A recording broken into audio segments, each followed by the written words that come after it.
यह कहानी एक छोटी सी बच्ची और उसके पिता की है। एक बार उस बच्ची के पिता उसे एक बगीचे में ले जाते हैं और उस छोटी सी बच्ची से कहते हैं कि बेटा इस घास को उखाड़ दो। वो छोटी सी बच्ची उस घास को बड़ी ही आसानी से उखाड़ देती है। उस बच्ची के पिता उसे थोड़ा और आगे ले जाते हैं और फिर उस बच्ची से कहते हैं बेटा इस छोटे से पौधे को उखाड़ दो।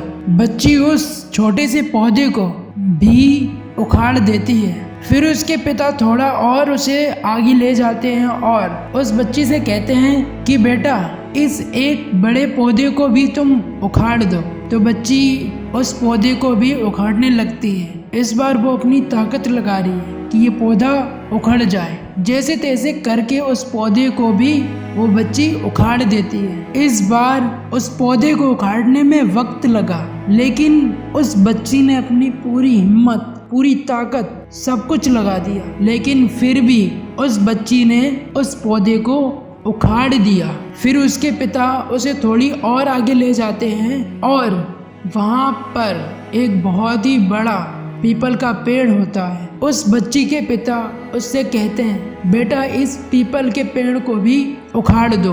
तो बच्ची कहने लगती है मैं इसे कैसे उखाड़ सकती हूँ, ये तो बहुत ही बड़ा है और इसकी जड़ें बहुत ही गहराई तक अंदर तक हैं, मैं इसे कैसे उखाड़ सकती हूँ। फिर उसके पिता मुस्कुराते हैं और उस बच्ची से कहते हैं बिल्कुल इसी तरह हमारी बुरी आदतें भी होती हैं। जब आदतें छोटी होती हैं तो हम उन आदतों को आसानी से अपनी ज़िंदगी से उखाड़ फेंकते हैं। बिल्कुल वैसे ही जैसे तुमने शुरू में उस पौधे को उखाड़ा। जब वो पौधा छोटा था तो आसानी से तुमने उसे उखाड़ दिया और जैसे जैसे वो पौधा बड़ा हुआ तो उसने एक विशाल रूप धारण कर लिया और आज इतना बड़ा हो गया है कि उसे उखाड़ना आसान नहीं है।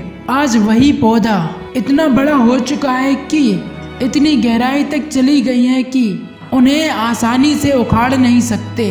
अगर हमने अपनी बुरी आदतों को अभी नहीं उखाड़ा, एक वक्त ऐसा आएगा कि हम चाहकर भी उन बुरी आदतों को अपनी ज़िंदगी से नहीं उखाड़ सकते, क्योंकि वो बुरी आदतें हमारी ज़िंदगी में इतनी गहराई तक पहुंच जाएंगी फिर जिसे हम उखाड़ नहीं पाएंगे।